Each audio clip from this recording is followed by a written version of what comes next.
Alright guys, so we are here in my 1990 Nissan 240SX and this thing is loud. Before I go into too much detail about the car, I really want to talk to you guys about why I ended up getting a 240SX. You may have heard me talk about before how I've kind of always been interested or into drifting, if you will. Ever since I was a little kid, I always used to go out go-karting with my dad. Like, we're talking like back in kindergarten, I used to go drift around parking lots with that thing and it was so fun. You're gonna laugh at me, but Fast and Furious Tokyo Drift, one of my favorite movies. You might even recall in my last car check, I was talking about how I got myself into trouble drifting that thing, automatic open diff, quite a few times. So I've always had a little bit of drift in my blood, if you will. Basically, the main thing that was holding me back from ever getting into drifting or any sort of drift type car, if you will, was the money.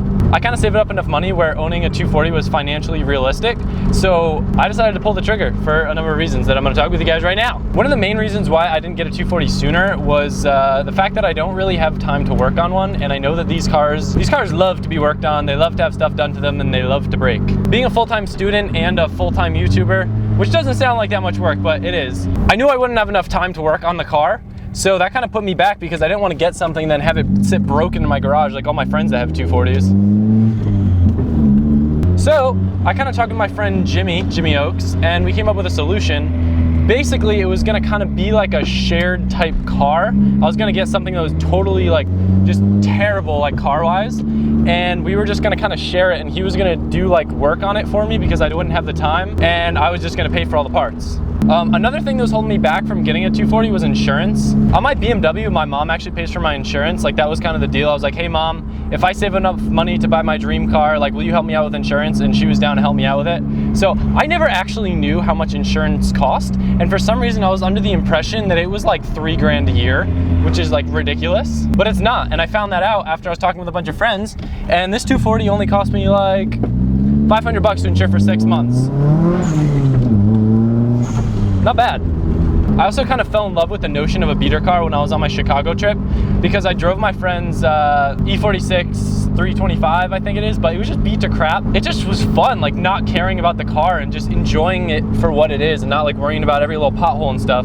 So I kind of wanted a 240 as a beater too. So the next reason why I got a 240, you're seeing right now, it's an asset to the YouTube channel. I mean, I've been able to make videos about this car already. I made one scaring my mom in it and it went viral, so that's sick. Like, when I can't think of types of videos to film, I can just film a video about the 240. So it's kind of interesting how like action sports people tend to like get into drifting. And like for me personally, what I find is like BMX, it's not so much that I'm bored with it, but I just don't get the same adrenaline rush that I used to get out of BMX. But I kind of feel that same adrenaline rush when I'm driving cars and when I'm sliding sideways. You know, it's really annoying when you're riding BMX and you get hurt and you can't ride for a while. And if you're a person like me where it's your life, it can be pretty depressing. So having kind of like another outlet where I can get that same adrenaline rush is kind of something that I've been looking for, and I think I found it. I thought it'd be really cool to kind of like film the whole entire like process of me learning how to drift, kind of like I did with BMX, have like from the start where I have no idea about anything that I'm doing, to a few years later when hopefully I'll know what I'm doing and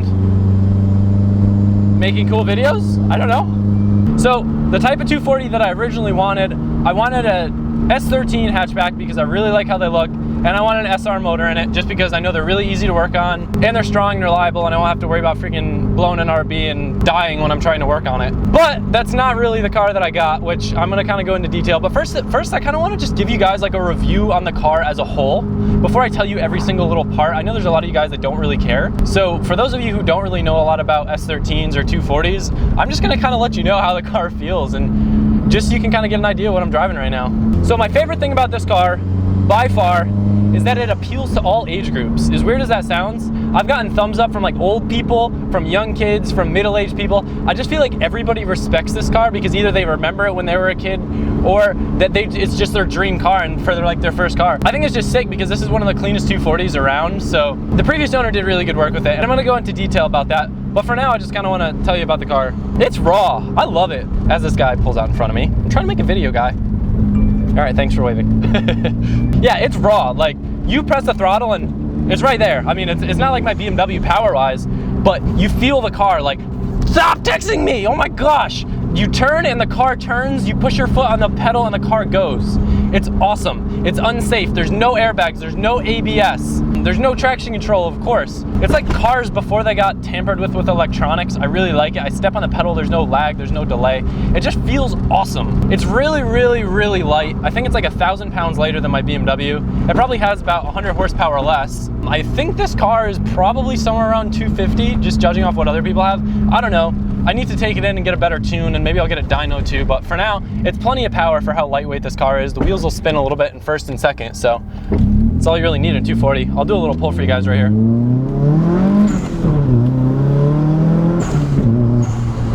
And this sounds great.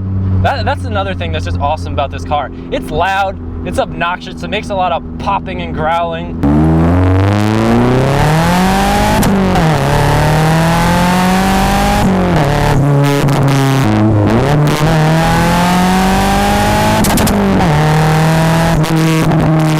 This is the car that I never had as a teenager that I always wanted. I just always wanted to be that obnoxious person going up and down your road.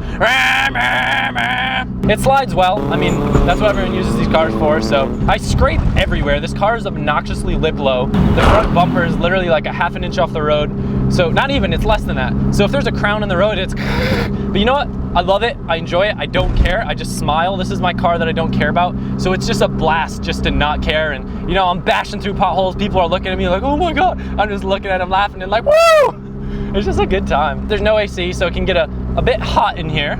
It gives you a reason to turn the windows down and really listen to the growl of that SR.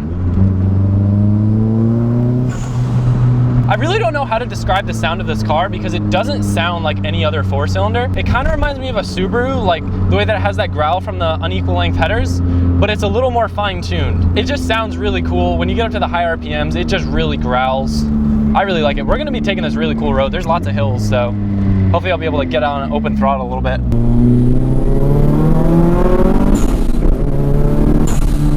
The cool thing about this car is it's a really great car to learn how to work on cars with, just because the bay is so open, especially because of the fact that it has an SR compared to my BMW where there's just layers and layers of plastic. This thing is just really, really easy. Parts for it are cheap. It's just really, really cool. I like that about it. I really wanted to learn more about like working on cars and doing stuff like that, but it's kind of hard when you have a newer BMW because like, yeah, you can learn and do stuff, but a lot of it's electronic and a lot of it's just a pain where you're better off just taking it to someone else. So unfortunately, this car is so low that I can't even get it in my own driveway. So whenever I want to work on it, I have to bring it to Jimmy's house, which is definitely inconvenient. It's nice having Jimmy there because Jimmy knows a lot about just Nissans in general, so he really helps out in that aspect. So now that you know a little bit about the car, I want to kind of tell you guys a story about how I ended up getting it. So Jimmy was flying down to Florida to come back up with me on a road trip when we were gonna like film a video and stuff, and he knew that I was kind of looking for an S13 because we'd been talking about it, and we kind of figured out that it would be really, really smart if I were to get a 240 in Florida versus coming back up to Connecticut and getting a rust bucket. So while Jimmy was down, we started looking last minute. Well, actually, we didn't have a time limit, but we wanted to get out of Florida because it was hot and miserable. So we were just on Craigslist every single hour. We were on forums just trying to find a solid car. And it's not as easy as you think.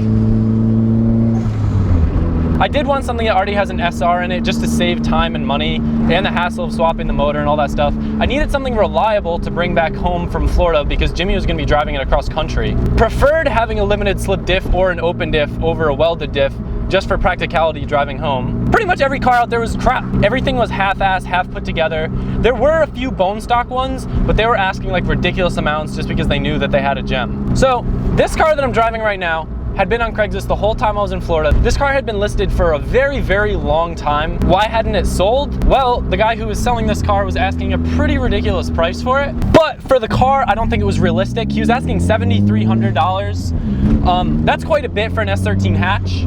But considering how well put together this car is, if you compare it to the other ones out there, I do believe that it was worth the price. That's not what I ended up paying for it. This car was immaculate. I looked on Craigslist. One of the things that jumped out to me was the dude linked his build thread, which I'll include a link in the description. So kind of not crazy about buying someone else's project car. I know you guys are kind of iffy about that, like is it bought, not built? But in the world of 240s, pretty much everything's gonna have some stuff done to it. And this car had the right things done to it. The SR motor, clean, runs strong. Pretty much everything under this car is brand new. I'm gonna go into more detail about what's actually done to this car in a few minutes. But this car is built right. I love the fact that I could go on his build thread and see every single little thing that he did and how he did it. Because that's really convenient. When you're buying someone else's project, you really want to know what's going on. Otherwise, it's such a hassle trying to piece together other people's mistakes and stuff that other people hacked together, and we could see that this car was done right. Rather than just ignore the previous owner and all the blood, sweat, and tears that he put into this car, I really want to talk about it, and that's kind of going to be part of this video. I kind of want to just set the slate clean for the stuff that we do on the car, because this car was babied. Like, Kevin, the guy who owned it before, he barely drove it. It sat in his garage. He did something new to it every night. He made sure this thing was dialed. This car is extremely well known, which I wasn't too crazy about. I might end up changing the color on it just because I don't like the fact that it's super well known for being someone else's car. But by the time we're done with it, it won't look like his car anymore, so I guess I won't have to worry about that. So I met up, saw the car in person, way cleaner than I thought it was. I was kind of bummed because, like I said, I wanted a beater, and the paint on this car is awesome. Like, we were hoping it was just crappy because this thing is like, I wanted something that I wouldn't be afraid to drift into a pole. This thing is way too clean to drift into a pole. Kind of the biggest negative about this car is that it's too nice for what I wanted, so I think I'm gonna be a little bit more scared than I would be if I got a piece of crap, which is unfortunate, but to me, not having the headache of buying someone else's crap and having a car that's well put together is worth it. Basically, we haggled a little bit. I ended up taking the car home for $7 grand, $2 grand over what my budget was. I wanted to spend $5 grand on one of these things, but when you hear the parts that are in this car and everything that's done to it, there's probably about 15 grand worth of parts into the car, which I know doesn't really add value much to the car, but a lot of the stuff's what I would do to the car. So paying an extra $2 grand for having like a perfectly done car and being able to drive it all the way from Florida up to Connecticut in one piece and being able to go and drift it without doing anything is awesome. Like, you can't get a car like that.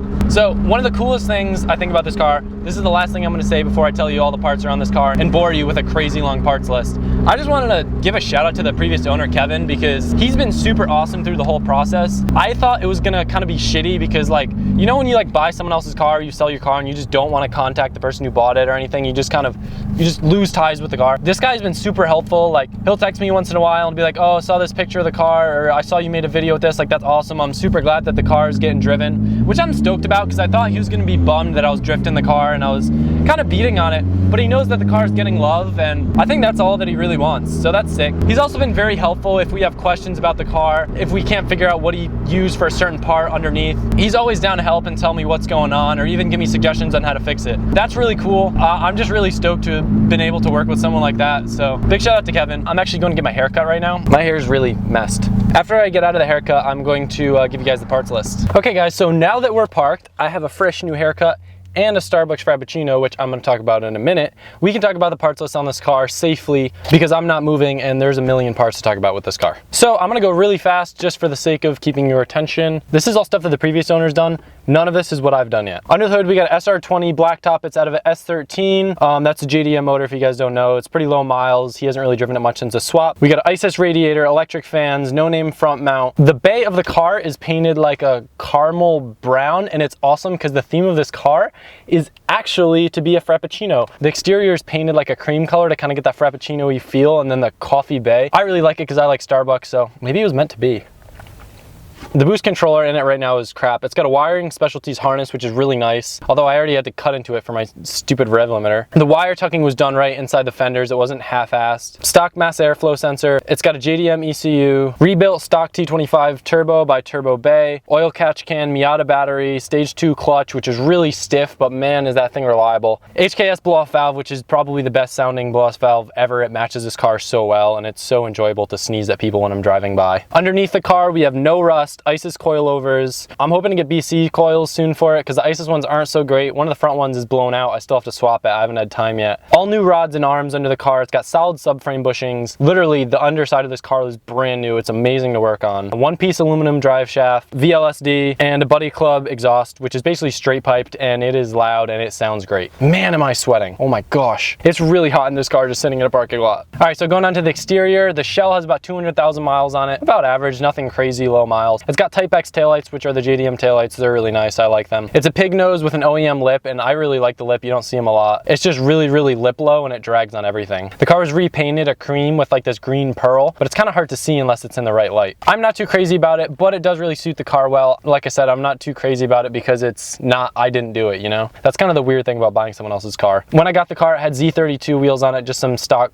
crappy wheels just because he had nice ones and he sold them. Best thing about this car is that there's no rust. That's amazing. On the interior, it was pretty much bone stock, but like impressively bone stock. Like it still had the seats, it still had the back seats, it still had the full dash. It was cracked. So yeah, the interior was pretty much bone stock when we got the car, other than some Mickey Mouse gauges and a turbo timer. So what we've done so far, and by we, I'm normally referring to me and Jimmy. Jimmy does a lot of the stuff with this car just because I don't have time, but some of the things I do. I wish I had more time to work on this car, but the realistic thing about it is that if I spend all my time working on this car, I won't be able to make videos, and I think you guys will be way more bummed about that than if I have Jimmy help me out with the car. We fixed a lot of leaks on the car. There are a lot of leaks from the engine bay into the cabin, and the cabin was getting like kind of moldy because of the water coming through, so we fixed those. I don't know how to say this, but I picked up some 17x9 Varstone wheels. I got a crazy deal on them from some lady that bought them for her Caliber. I got them for like $550, and they're like brand new with brand new tires, so that's awesome. They look great. Jimmy told me to get them, and I'm really happy I did because they look awesome on the car. I put in a short hub with a quick release, a short shift kit, a BR rev limiter, which is awesome. I bought an old Nardi steering wheel, and it really like feels nice and it fits the car. It's from like an older like 80s Japanese car. I don't know, it's just really cool.